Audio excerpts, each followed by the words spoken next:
I used to think the most terrifying thing in marriage was marrying an alien. But no, the scariest thing is realizing your wife is an absolute Oscar-level actress who lied to your face for a decade with zero remorse. Look at me.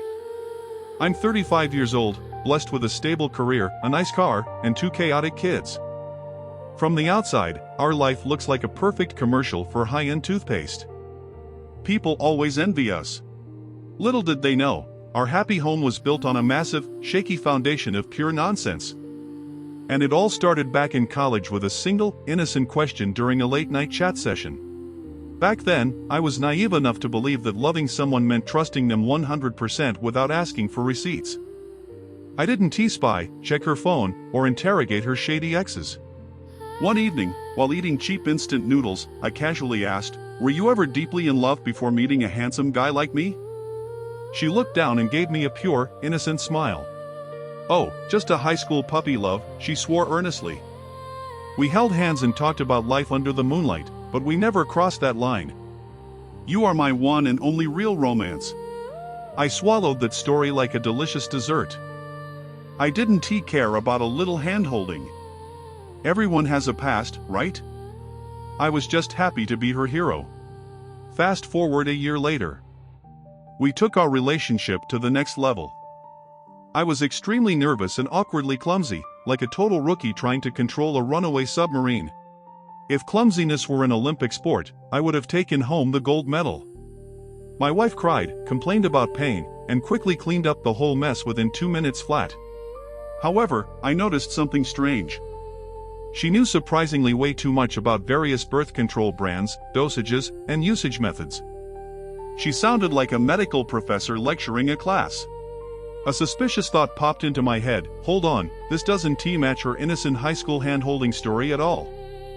But I immediately scolded myself for being a paranoid weirdo. She probably just researched online to protect her health. Good job, self-education, I told myself. So, I pushed that tiny doubt into a dark corner of my mind. But doubt is like a stubborn landlord. It didn't leave, it just sat there, grabbed a bag of popcorn, and waited patiently for the next drama to drop. Over the next few years, I gently checked in, "Babe, is there anything about your past you want to share? I don't care if you made mistakes, I just value absolute honesty." Boom! Every single time, her reaction was purely theatrical. "You still don't trust me?" She would scream, tears exploding like Niagara Falls. "What kind of lowlife woman do you take me for? How could you insult my pure character like this?" She sobbed so hard the whole apartment building could hear her. Guess who ended up on his knees apologizing? Yours truly. I felt like a monster. I bought her flowers, made dinner, and begged for forgiveness for daring to doubt my innocent angel. It was completely absurd. The person who lied was shedding dramatic tears, while the victim was groveling and begging for mercy. If this were a court, I sentenced myself to life. Eventually, we got married. Life happened, mortgages, dirty diapers, late-night baby feedings, and endless bills. My old doubts were buried beneath the chaos of adulthood. I genuinely believed I had misjudged her. I told myself, "You have a wonderful wife, stop being a weird detective." Until one rainy Saturday afternoon, fate decided to slap me in the face. We decided to renovate the kids' room. While digging through a dusty old cardboard box full of college textbooks, my hand bumped into something solid. An old smartphone. It was my wife's phone from her college years. The screen was cracked like a spider web, but miraculously, after plugging it into a charger, the screen flickered to life. I honestly had zero intention of snooping. I just wanted to transfer some cute old pictures of us when we were young and broke. But then I opened the photo album. Right there on the screen were dozens of screenshots of private chat logs. The contact name? The exact same hand-holding high school guy she had sworn was ancient history. I looked at the timestamps. The messages were sent months after she and I started dating. They were using ultra-spicy nicknames and referencing late-night hotel rendezvous. Swipe. I had to lie to him so I could sneak out tonight. Swipe. He thinks I'm home studying biology, haha. Each swipe rewrite my entire memory like an evil plot twist. On the exact nights I thought we were building our sweet future, she was playing double agent. She maintained 2 full relationships simultaneously without skipping a beat. Honestly, her past intimate life didn't bother me that much. But the fact that she double dated, gaslit me, and wept fake tears for years completely crushed my soul into powder. I walked into the living room, placed the lit-up phone on the coffee table right in front of her, and silently waited. She looked at the screen, and her face went paper white. Was her first response, "I'm so sorry"? Nope. Her instincts kicked in and she snapped, "Why were you snooping through my private stuff?" I burst into a crazy, hysterical laugh. It was like watching a sinking Titanic captain yelling at a passenger for getting the wooden deck slightly wet with ocean water. "I found it while cleaning our kids' room," I said calmly. "So, care to give me the director's commentary on this legendary love triangle story?" Cornered by hard evidence, her innocent act finally collapsed. She admitted everything. I was confused back then. I didn't know who to choose and feared you'd dump me. But I ultimately chose you. She whimpered. "That relationship ended ages ago. Why are you bringing up dead history now? If you chose me, why did you spend 10 years gaslighting me, screaming at me, and making me feel like an insecure psycho every time I asked?"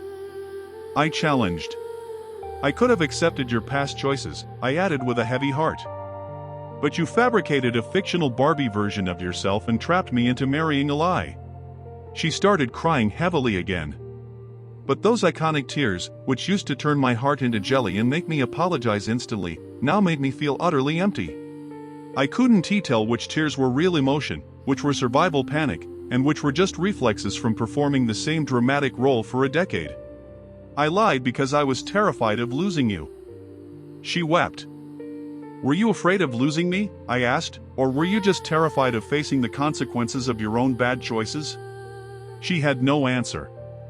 Silence heavy enough to crush a car descended upon our living room. For the next 2 weeks, I moved out to the guest sofa. Cold War had officially begun. She kept swearing that she had been 100% faithful during our marriage. And honestly, I believed that part. But the main problem wasn't the ex-boyfriend anymore.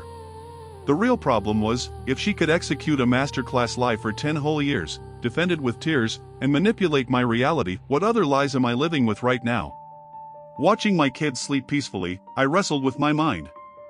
Should I blow up the family over past deceit?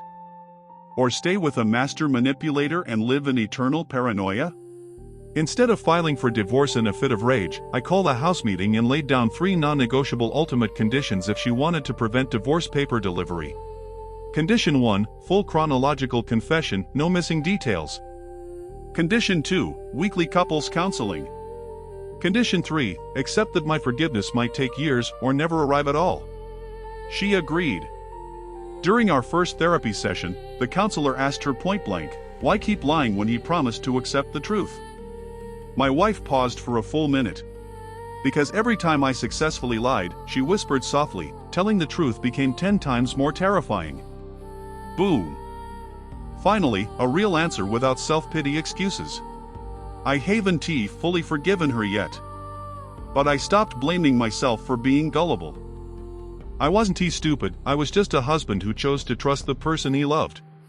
The shame shouldn't belong to the one who trusts, it belongs to the one who exploits the trust. Now, we take it one therapy session at a time. Her past wasn't the death penalty for our marriage, it was the decade of deception that almost pushed us off the cliff. Whether we make it or not, I'm living in reality now.